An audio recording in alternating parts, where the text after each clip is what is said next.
Most people are waiting on a rescue that's never coming. The moment that we decide to change our lives, that you decide to change your life, is the moment that things are actually going to change.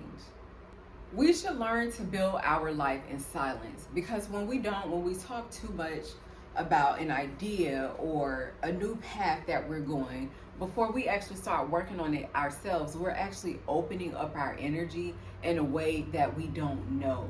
And when you open yourself up like that, that gives people time to put their own energy on what it is that you're working on. You ever have something that you're working on, and then you go and you tell somebody about it, and then you notice like all these different things started happening. They start happening. They're like, and it's like, okay, you like, I know that I told them about what I was doing, what I was working on, but now all of a sudden either they're trying to emulate it, or they're calling me more and demanding more of my time.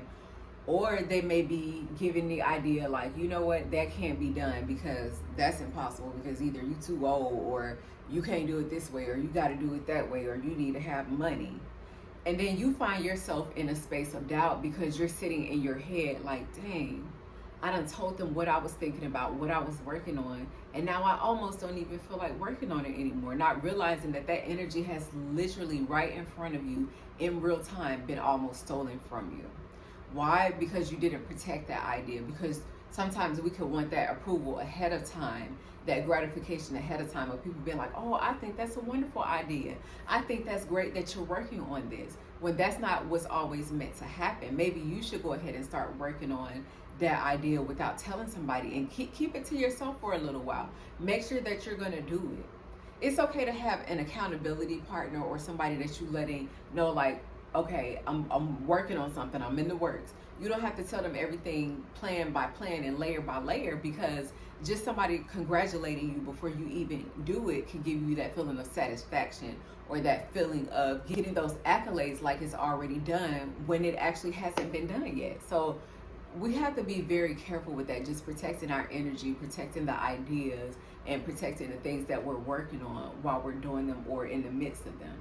We got to learn to accept loneliness. Sometimes just crowding our space with people that make us feel good or give us something to do for the moment can be a easy derail if we're not careful, because we'll spend time filling our time with just things and people that we don't need. And what you actually don't realize is that things are getting more behind than what you thought. I remember there was a time in my life where I just felt like I had these group of friends, and they were the people that I was used to having in my life, and we would either go out and have a good time, or we would do this, and it just seemed like such a good vibe, like a vibe that you never really want to let go. You think that you're going to grow forever with these people, because that's what I thought. Nobody couldn't tell me that I wasn't going to move forward with these group of people, and they would, be in our lives, our kids would grow up together, but that just wasn't the case. And I had to really get to a point where I could be like, I could accept being alone if it's going to further progress me in my life, and I'm not just going to be in the same stagnant position doing the same thing that we was doing 10 years ago. Because 10 years go by a lot quicker than you realize or than you think about, and you like, dang, I've been doing the same thing in the same place, in the same town for 10 years, and nothing has progressed. So you definitely don't want to be in that situation where you look up and 10 years from now, nothing has actually changed. You got to save yourself. Nobody is coming to rescue you. Either you're going to take ownership. If you don't have a plan for yourself, you're going to become a part of another man's plan. That was something that I heard somebody say a while back, but it's so true. If you don't have a plan, you're going to become a part of another man's plan. That means whatever that they have planned for you to do, for you to work, for your life, if you don't take over and take ownership and take discipline and be like, you know what, I'm going to plan for myself, and this is what I want, this is where I see myself going, then somebody will have a plan for you. You may not necessarily like that plan, but that's going to be the plan that you have to go by, because you didn't spend the time putting in the work, which is why it's so important to choose discipline. Discipline is not always easy. So that is a self thing where you have to tell yourself, like, I'm going to do this, I'm going to stay on track, and this is what I'm working on. It's not going to be somebody like when we were kids and they over your shoulder like, okay, do this, do that, get up at this time, go to bed at this time, making sure that you're successful. As we get older, we have to take that responsibility ourselves, and making sure that we're staying disciplined and doing what it is that we need to do. Prioritizing healing is not just counseling, it's not just journaling, it's actually doing things that works for the inner spirit of who you are, like doing things that is going to progress you. If you like to travel and you like to go out and be in nature, then travel, go out and be in nature. If connecting with your family at the right time, as long as it's not intervening with what's going to push you forward to be successful, then do that. You know, just learning who you are as a person and being okay with saying, you know what, this is what I need, so I'm going to make sure that I have that. And then if you do need the therapy, you do need the counseling, just being attentive enough to go ahead and get that, and not expecting people around you to suffer because you haven't gotten counseling, or you don't want counseling, or you feel like you can't afford counseling. They have so many resources out there. Yes, some are limited. Sometimes resources are not always available, but there are free groups. There are free things that we can tap into, that we can get into to help heal ourselves. So just taking that healing serious and putting it at the forefront of your life and putting your mental health first is very important, because if you don't put it first, if you don't make it important, then nobody else is going to make it important for you. The best time to start anything new is today. The best time to have started something 10 years ago was to have started something 10 years ago. But the next best time to start something is today. You have to use what you have left, even when we're in situations where we may feel like we have no advantage.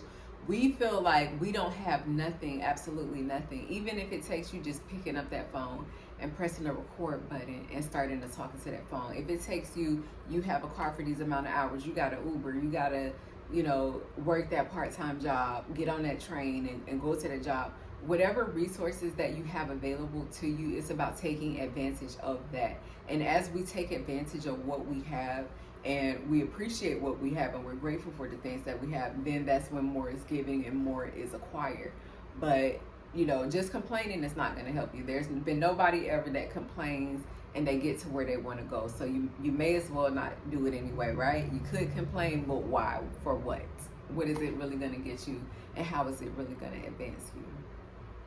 Even if you have to record a 30-second video in your phone and send this message to your future self. I've had to do that a few times, just record something. So when I look back on it, I can say, this was myself telling the person that I am today, like, we're going to keep pressing through. We're going to keep going, and we're going to make it. Somehow, some way, I am going to be in the position it is that I desire to be in. And you have to keep telling yourself that. That's faith. That's, believing. That's the power of manifesting.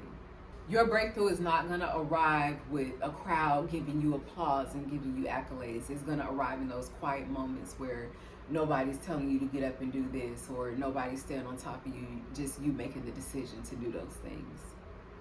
You don't need perfect conditions, and you don't need everyone's approval. You just need to keep that strength within you to say, I'm going to keep going. I'm going to put one foot in front of the other. Every day might not be easy, but when I get down, I'm not going to stay down. I'm going to get back up, and I'm going to fight when I can, as long as I can.